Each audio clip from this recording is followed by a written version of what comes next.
Hello जी, राम राम। आप सब कैसे हो? सभी को होली अष्टमी की हार्दिक शुभकामनाएं। सभी खुश रहो, मस्त रहो, स्वस्थ रहो। ये देखो, ये मैंने होली भर दी है। ये होली वाला दिख रहा है, ये ऊपर जो शाम को चांद तारा देख कर पानी देंगे ना। यो मैंने कलेवा बांध दिया है, यो मैंने सिंगाड़े रख दिए हैं। और ये सूट है, 200 रुपये रख दिए हैं।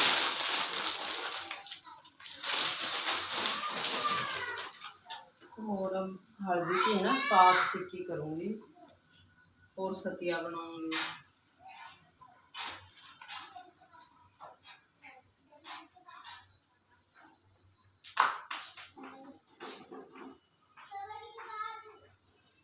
एक दो तीन चार पाँच छः सात, ये हम करवे पे भी कर देंगे। ये गणेश जी, ये लक्ष्मी जी, या होई माता। मैं बनाया कैलेंडर लेकर आई थी, सारे करेंगे।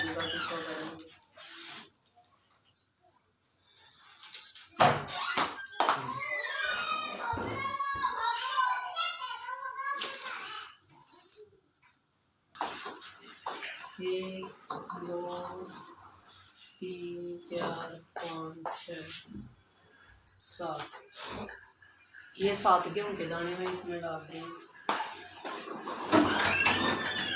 कोई अपने पल्ले का बांध दे, कोई इसमें डाल दे, तो मैंने इसमें डाल दिया। फिर मुझे कोई याद नहीं है। ये मैंने लोटा रख लिया है और मैं गेहूँ में थोड़े दाने, मतलब हाथ में दाने ले लूँ, थोड़े जोत लगा दी मैं।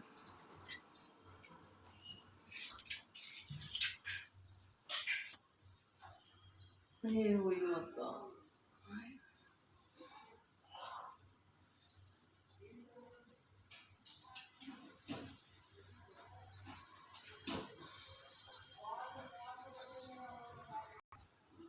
अभी मैंने ना सारी तैयारी कर ली। अभी मैं है ना आपको कहानी विधि सब कुछ सुनाऊंगी, तो ध्यान से सुन लेना। कार्तिक कृष्ण पक्ष की अष्टमी या सप्तमी को होली का व्रत करके मेहंदी लगवाएं। जिस वार की दिवाली होती है उसी वार का होली का व्रत करें। तारे निकलने के बाद कहानी सुने। कहानी सुनने के समय एक कट्टे पर जल का लोटा रखे। चांदी की होली 2 महीने चांदी की नाल में पिरोए। होली माता को रोली से चीरन दे। कोई माता को हलवे से जिमाए। लोटे पर सतिया बनाए। एक कटोरी में हलवा और 1 रुपया रखकर बायना निकाले। 7 दाने गेहूं के हाथ में लेकर कहानी सुने और चांदी की होई गले में पहन ले। कहानी सुनकर बायना सासू जी के पैर छूकर दे दे। बाद में दिवाली के बाद अच्छा दिन देख कर होई निकाल दे। जिसने कहानी सुनकर बायना सासू जी के पैर छूकर दें। बाद में दीपावली के बाद अच्छा दिन देखकर होली निकाल दें। जिससे जितने बेटे हो ना, जितने बेटों का विवाह हुआ उतनी ही बार 2 चांदी के मनिये होली में डालते जाएं। होली निकाल कर होली को गुड़ से जिमा दें। जल का छींटा दे दें और रख दें। उजमन, अगर किसी के बेटा हुआ हो या बेटे का विवाह हो तो होली का उजमन होता है। एक थाली में 7 जगह 4-4 पूरी लेकर थोड़ा सा हलवा रखकर ऊपर तेलिए और रुपये रखकर पानी का हाथ फेर कर सासू जी के पैर छूकर दे दो। तेले को सासू जी रख ले और हलवे पूरी का बायना बांट दे। अगर बहन बेटी अपने पास गांव में हो तो बायना निकालने के लिए भेज दें। कोई दीवार पर आटे से पोत कर गेरू से मांडते हैं, तो कोई रंग से मांडता है, तो कोई बनी बनाई लेकर। तो हम बनी बनाई ले आए थे। सारा सब कुछ हो गया है। हमने माला भी बनवा रखी है, वही की चांदी की 2 मणियाँ डलवा रखे हैं। तो अब सुनो आप कहानी ध्यान से। मैंने गेहूँ ले लिए हैं और जो श्याम ने उसका पानी देना ना तारा था, इसमें 7 दाने डाल दिए गेहूं के। एक साहूकार था जिसके 7 बेटे 7 बहुएं और 1 बेटी थी। सब कोई मिट्टी लेने गई तो मिट्टी खोदते समय ननद के हाथ से स्याव का बच्चा मर गया। तब स्याव माता बोली कि मैं तेरी कोख बनवाऊंगी। तब ननद ने सब भाभियों से कहा कि मेरे बदले तुम अपनी कोख बंधवा लो। तो 6 भाभीियों ने तो मना कर दिया, परंतु छोटी भाभी ने सोचा अगर मैं अपनी कोख नहीं बंधवाऊंगी तो सासू जी नाराज हो जाएगी। इसीलिए अपनी सासू उसने अपनी कोख बंधवा ली। तब उसका बच्चा होता तो वही 7 के दिन वो मर जाता। एक पंडित बुलाकर पूछा कि क्या बात है जो मेरा बच्चा कोई 7 के दिन मर जाता है। तब उसने कहा कि तू सुराही गाय की सेवा कर। सुराही गाय स्याऊ माता की सहेली है, वह तेरी कोख छोड़ेगी तब तेरा बच्चा जिएगा। तब वह सुबह जल्दी उठकर सुहारी गाय का काम कराती थी। गौ माता ने सोचा कि आजकल कौन मेरी सेवा कर रहा है, मेरी बहुएं तो काम करती हुई लड़ाई करती हैं। तो गौ माता ने सुबह उठकर देखा कि साहूकार के बेटे की बहू जो सारा काम कर जाती है। गौ माता बोली तेरी क्या इच्छा है?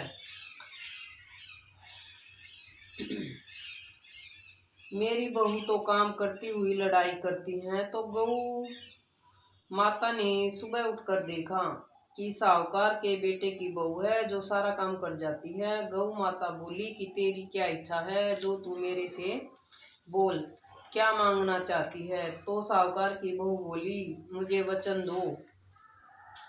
तो गौ माता ने वचन दे दिया। तब वह बोली कि स्याऊ माता तुम्हारी सहेली है और स्याऊ माता ने मेरी कोख बांध दी है, सो तुम मेरी कोख छुड़वा दो। जब गौ माता ने 7 समुंदर पार अपनी सहेली के पास जाने लगी तो रास्ते में धूप थी। वहां एक पेड़ के नीचे बैठ गई। थोड़ी देर में एक सांप आया और पेड़ पर गरुड़ पंखी का बच्चा था जिसको डसने लगा। तो साहूकार बहू ने सांप को मारकर डाल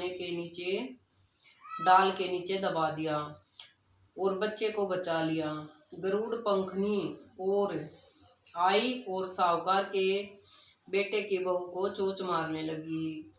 तो वह बोली कि मैंने तेरे बच्चा नहीं मारा है, यह सांप तेरे बच्चे मार रहा था, मैंने बचा लिया है। तब गरुड़ पंखनी ने उन्हें अपनी पीठ पर बिठाकर स्याऊ माता के पास पहुंचा दिया और स्याऊ माता बोली ओ बहन, बहुत दिनों में आई हो। स्याऊ माता बोली कि मेरे तो सिर में बहुत जू पड़ गई है। फिर साहूकार की बहू ने उसकी सारी जू निकाल दी। तब स्याऊ माता बोली कि तूने मेरी बहुत भलाई की है, इसलिए तेरे 7 बेटे 7 बहुएं हैं। तो बहू बोली कि मेरे तो एक भी बेटा नहीं है, 7 कहाँ से आएंगे। तब स्याऊ माता बोली क्यों नहीं होंगे। तब वह बोली कि पहले मुझे वचन दो। स्याऊ माता ने कहा अगर मैं वचन से फिरूं जाऊं तो धोबी के घाट पर कागरी हो जाऊं। तब साहूकार की बहू ने कहा मेरी कोख तो तेरे पास बंधी पड़ी है। तब स्याऊ माता बोली तूने मुझे ठग लिया है, मैं तेरी कोख खोलती नहीं परंतु अब खोलनी पड़ेगी। जा तेरे घर 7 बेटे 7 बहुएं मिलेंगी और 7 उजबन करिए, 7 मांडिए 7 कढ़ाई करिए। वह घर गई तो वहां देखा 7 बेटे 7 बहुएं बैठे हैं, बहुत धन हो गया है। तो उसने 7 हुई मांडी 7 उजमन करे 7 कढ़ाई करी। सारी जेठानी बोली कि जब जल्दी जल्दी पूजा कर लो नहीं तो वह रोने लग जाएगी। थोड़ी देर में उन्होंने अपने बेटे को से कहा कि तुम्हारी चाची की रोने की आवाज नहीं आ रही। तो बच्चे ने देखकर आकर बताया कि चाची के यहाँ तो वही मांडी जा रही है। तब जेठानी भाग कर गई और देखा कि कोख छुड़वा लाई है। तब वह बोली तूने तो कोख बंधवाई नहीं। मैंने बंधवा ली थी परंतु स्याऊ माता ने दया करके मेरी कोख खोल दी है। हे स्याऊ माता, जैसे साहूकार के बेटे की कोख खोली वैसे ही कहते सुनते हमारी भी खोलना, सारे परिवार को की कोख खोली जाए। बोल होई माता की जय। हे होई माता जी सब बनाए इसी मन में भी आइए। अब हम गणेश जी की भी कहानी कहेंगे क्योंकि एक कहानी तो कहते नहीं, साथ में गणेश जी की भी कहानी होया करे। एक बार विधायक जी महाराज एक चुटकी में चावल और एक में दूध लेकर घूम रहे थे और कह रहे थे कि कोई मेरी खीर बना दे। तो एक बुढ़िया माई बोली कि ला मैं तेरी खीर बना दूँ। वह एक कटोरी ले आई। तब विधायक जी बोले कि हे बुढ़िया माई कटोरी क्यों लाई है, भगोना लाकर चढ़ा दे। तब बुढ़िया माई बोली कि इतने बड़े का क्या करेंगे, कटोरा ही बहुत है। तो भगोना चढ़ा दिया और चढ़ाते ही वह दूध से भर गया। फिर विधायक जी ने कहा कि मैं बाहर जाकर आता हूँ, तो खीर बनाकर खा कर रखिए। खीर बनाकर तैयार हो गई, परंतु विधायक जी महाराज नहीं आए और बुढ़िया माई का मन ललचा गया और वह दरवाजा बंद करके खीर खाने लगी और बोली कि हे विनायक महाराज जी, भोग लगाओ। और खीर खाने लगी। इतने में विनायक जी आए और बोले, बुढ़िया माई खीर बना ली? तो बुढ़िया माई बोली, हाँ, आकर जीम लो। तो विनायक जी बोले, मैंने तो जीम लिया है, तब तू जीमने लग गई थी, तभी मैंने भोग लगा लिया था। तब बुढ़िया माई बोली कि तुमने मेरा तो पर्दा हटा दिया है, परंतु किसी और का पर्दा मत हटाना। तब विनायक जी महाराज ने खूब धन दौलत भर दिया। हे विनायक जी महाराज, जैसे बुढ़िया माई को दिया वैसे ही कहते सुनते अपने सब परिवार को देना। बोलो होई माता की जय, विनायक महाराज की जय। ये जो गेहूं के दाने है ना, अभी जो सूरज का पानी देना, ये मैंने इसमें डाल दिए। फिर से सभी को हुई माता की हार्दिक शुभकामनाएं। सभी के घर में सुख शांति बनी रहे। जय माता दी। लाइक शेयर और सब्सक्राइब किया करो।